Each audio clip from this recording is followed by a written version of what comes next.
អ្វី Binance ទទួលអាជ្ញាប័ណ្ណប្រតិបត្តិការអន្តរជាតិពី ADGM គឺជាជំហានប្រវត្តិសាស្ត្រ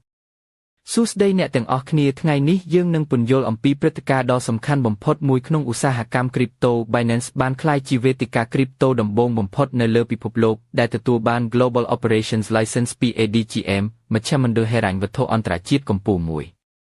អាជ្ញាប័ណ្ណនេះមិនមែនត្រឹមលិខិតអនុញ្ញាតធម្មតាទេវាជាសញ្ញាបង្ហាញពីសុវត្ថិភាពតម្លាភាពការអនុលោមតាមច្បាប់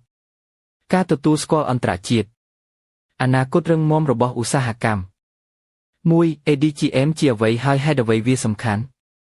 ADGM គឺជាមជ្ឈមណ្ឌលហិរញ្ញវត្ថុអន្តរជាតិដែលត្រូវបានទទួលស្គាល់ថាមានស្តង់ដារខ្ពស់បំផុតអាជ្ញាធរស្រាលរបស់ ADGM ត្រួតពិនិត្យធនាគារក្រុមហ៊ុនវិនិយោគ Payment Gateway និងឥឡូវនេះវេទិកា Crypto ពេល Binance ឆ្លងកាត់លក្ខខណ្ឌទាំងនេះមានន័យថា Binance មានគុណភាពដូចគ្នានឹងស្ថាប័នហិរញ្ញវត្ថុធំ 2. Binance ជាវេទិកាដំបូងទទួលបាន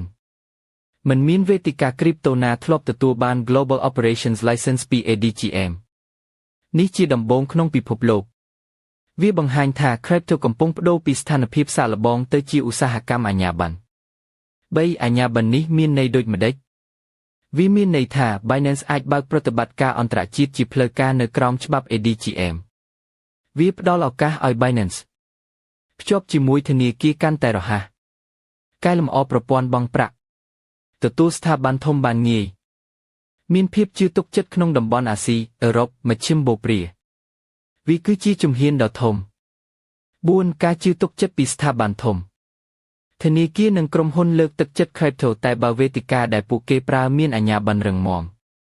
ការទទួលបានអាជ្ញាប័ណ្ណពី ADGM ធ្វើឲ្យ Binance មានភាពងាយស្រួលពង្រីក Custodian Payment Partner Banking Network Institutional Investment 5. ADGM ជាសមាជិក YOSCO YOSCO គឺជាអង្គការដែលកំណត់ស្តង់ដារហិរញ្ញវត្ថុសកលវាធ្វើឲ្យ Binance មានភាព passport-like ក្នុងការសហការជាមួយប្រទេសផ្សេង 6. ស្តង់ដារថ្មីសម្រាប់ Crypto អាជ្ញាប័ណ្ណនេះលើកកម្រិតឧស្សាហកម្ម Crypto ទាំងមូលកើនសុវត្ថិភាពកើនតម្លាភាពកើនការគាំទ្រពីរដ្ឋកើនឱកាសពីស្ថាប័នធំ Crypto កំពុងចូលទៅក្នុងប្រព័ន្ធហិរញ្ញវត្ថុពិតប្រាកដ 7. អត្ថប្រយោជន៍សម្រាប់អ្នកប្រើមានសុវត្ថិភាពខ្ពស់បង្កើតអនាគតរឹងមាំងាយស្រួលប្រើឧបករណ៍ហិរញ្ញវត្ថុស្ថិរភាពរយៈពេលវែង 8. សារបញ្ចប់នេះគឺជាការអប់រំមិនមែនជាការណែនាំវិនិយោគឡើយ Binance ទទួលបាន Global Operations License ពី ADGM ជាជំហានធំសម្រាប់ Crypto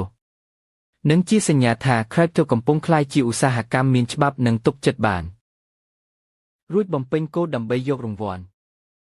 MRE ដំបូងបងប្អូនចូលទៅកាន់ Play Store ឬក៏ App Store បន្ទាប់មកសរសេរពាក្យថា Binance ដូចដែលខ្ញុំបានសរសេរនេះបន្ទាប់មកចុច Download ចុច Allow តាមដែលដាក់ឲ្យនេះរួចចុចយកខាងក្រោមគេបន្ទាប់មកបំពេញលេខទូរស័ព្ទឬក៏ Email បើសិនជាចេញមកបែបនេះចុចតាមបែបនេះយើងដាក់លេខទូរស័ព្ទរួចយើងចុច Tick